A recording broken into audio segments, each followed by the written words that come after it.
औरंगाबाद के साथ में पूरे महाराष्ट्र में हेट स्पीचेस हुए लगातार आज भी हो रहे हैं। नीतीश राणा, टी राजा सिंह मलून, आपके नवनीत राणा, ऐसे कई लोग जो है तो आए दिन मुस्लिम समाज और इस्लाम धर्म के खिलाफ जो है तो हेट स्पीचेस कर रहे हैं। एक मर्तबा भी इम्तियाज जलील साहब ने इसका विरोध नहीं किया, जबकि मामला सुप्रीम कोर्ट। इम्तियाज जलील साहब, अगर हम इनकी बात करेंगे तो ये एमआईएम का नाम इनके साथ में है, लेकिन इनकी नीति और काम करने का जो तरीका है वो तरीका पूरा कांग्रेस वाला तरीका है। कांग्रेस की जैसी छवि है, कांग्रेस का जैसा काम करने का तरीका है, वही तरीके पे इम्तियाज जलील का हम देखेंगे तो आज नफरत का, हेट का, हिंदू मुस्लिम का, दंगों का, फसाद का एक हॉट स्पॉट बना हुआ है। ये हॉट स्पॉट बनने की वजह कौन है बोले तो जो सत्ता के अंदर बड़ी पार्टियां बैठी हुई है, उनके जो लीडरान है, ये सब लोग इसके जिम्मेदार हैं। कोई एक पार्टी भी इससे बची भी नहीं है। कांग्रेस, एनसीपी, शिवसेना, बीजेपी, ये सारे लोग जो है तो इसके जिम्मेदार है, जो औरंगाबाद की आज इन्होंने परिस्थिति करके लिए है।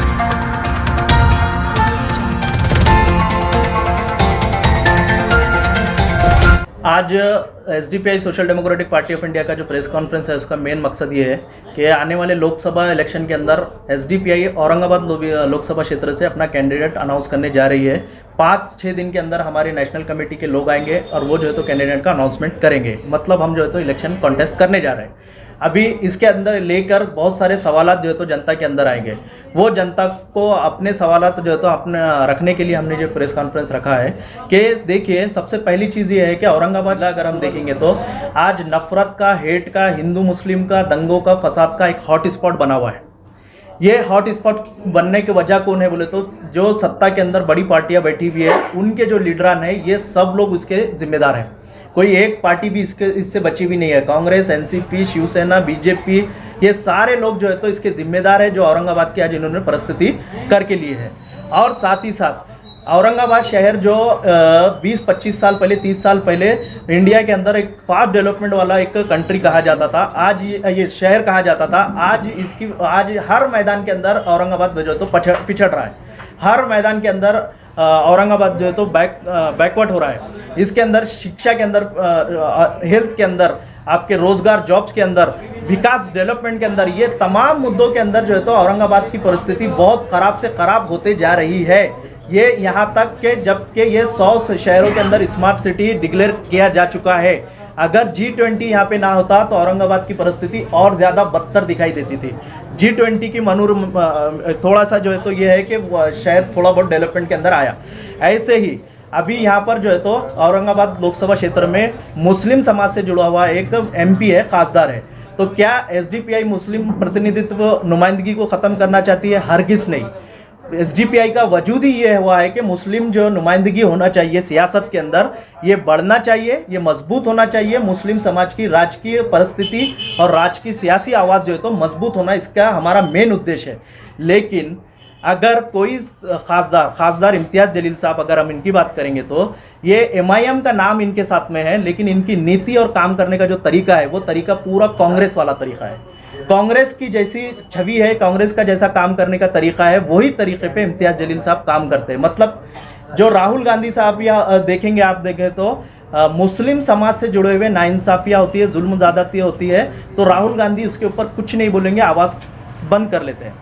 वायनाड के अंदर जो है तो एक शख्स को हाथी ने कुचलने की वजह से उसका मौत हो गया, वहाँ पर राहुल गांधी जाके उसके घर पे मिलते हैं, लेकिन मदरसे के ऊपर बुलडोज़र चलाया गया, लाठियाँ बरसाई गई, गोली मारे गए, लोगों के ऊपर जाने गई, उसके बारे में राहुल गांधी कुछ बोलते नहीं, उनके घर वालों के ऊपर जाके उनसे मिलते नहीं है। मतलब जैसा आप कह रहे हैं कि हाल ही में जो विदेशी जो छात्र आए थे उनके ऊपर जो कुछ संगठन वालों ने हमला किए, गाड़ी तोड़े, तरह भी किया, बहुत सारे मसले हैं।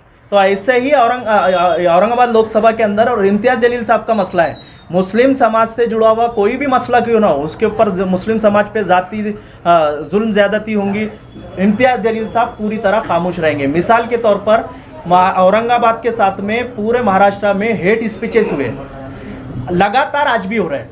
नीतीश राणा, टी राजा सिंह मलून, आपके नवनीत राणा, ऐसे कई लोग जो है तो आए दिन मुस्लिम समाज और इस्लाम धर्म के खिलाफ जो है तो हेट स्पीचेस कर रहे हैं।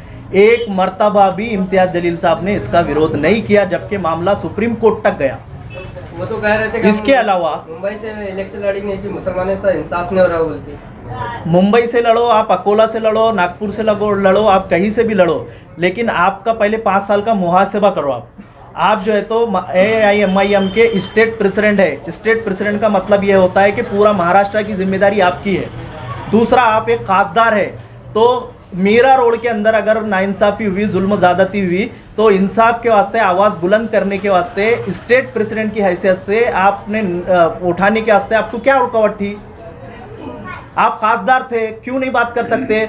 असद अवैसी साहब हैदराबाद में बैठ के यूपी की बात कर सकते हैं, असद अवैसी साहब हैदराबाद में बैठ के गुजरात की बात कर सकते हैं, लेकिन औरंगाबाद में बैठ के इम्तियाज़ जलील साहब मीरा रोड के वास्ते नहीं बात कर सकते। सिर्फ मीरा रोड नहीं है, अहमदनगर के अंदर कई वाक़यात है, नांदेड़ के अंदर कई वाक़यात है, मालेगांव के अंदर कई वाक़यात है, नागपुर के अंदर कई वाक़यात है, सब के ऊपर सिर्फ खामोशी है। औरंगाबाद नामांतरण को लेकर भी अचानक खामोश हो गए। क्यों अचानक खामोश हो गए?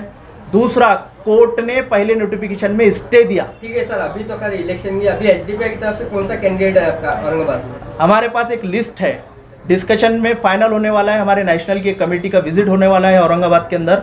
उन्होंने जो है तो फाइनल करके लोकसभा कैंडिडेट को डिक्लेयर करेंगे। ये 5 से 6 दिन के अंदर ये प्रोसीजर होने वाला है। आपके तरफ से जो कैंडिडेट है पढ़ा लिखा वेल एजुकेटेड है? देखिए, सिर्फ पढ़ा लिखा होना ज़रूरी नहीं है, सिर्फ पढ़ा लिखा होना ज़रूरी नहीं है, ईमानदार होना बहुत ज़रूरी है।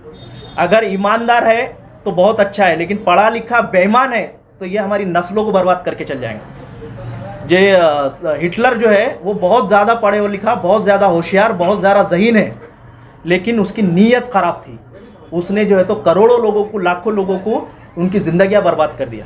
इसलिए सिर्फ पढ़ा लिखा होना काफ़ी नहीं है, ईमानदार होना, जनता के साथ ईमानदार होना, संविधान के साथ ईमानदार होना, और हमारे नीतियों को लेकर, हमारी पॉलिसियों को लेकर उसके अंदर भी ईमानदार होना। आपका खासदार अगर खड़े रहता है तो जनता आपको क्यों वोट दे? आपने ऐसा क्या काम किए शहर के अंदर, ये बताइए।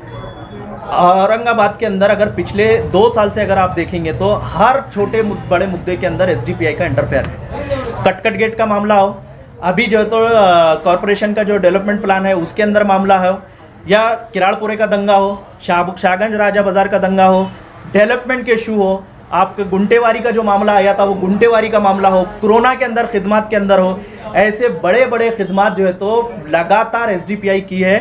पूरे शहर के अंदर हमको अप्रिशिएट किया गया है। उसके ताल्लुक से लेके आज भी लोगों के दिलों के अंदर SDPI है। किराड़पुरा दंगल में जो नौजवान 83 नौजवान जो अंदर थे, उनके लिए आपने क्या किए थे, जबकि फ्रंट पे अफसर खान साहब काम कर रहे थे?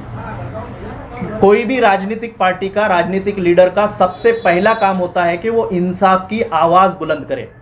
इंसाफ की आवाज़ बुलंद करने में सिर्फ और सिर्फ औरंगाबाद के अंदर किराड़पुरे दंगे को लेकर SDPI है, ना कोई लीडर है, ना कोई जो है तो पार्टी है। अगर कोई लूँगा तो मेरे को लाके बताओ।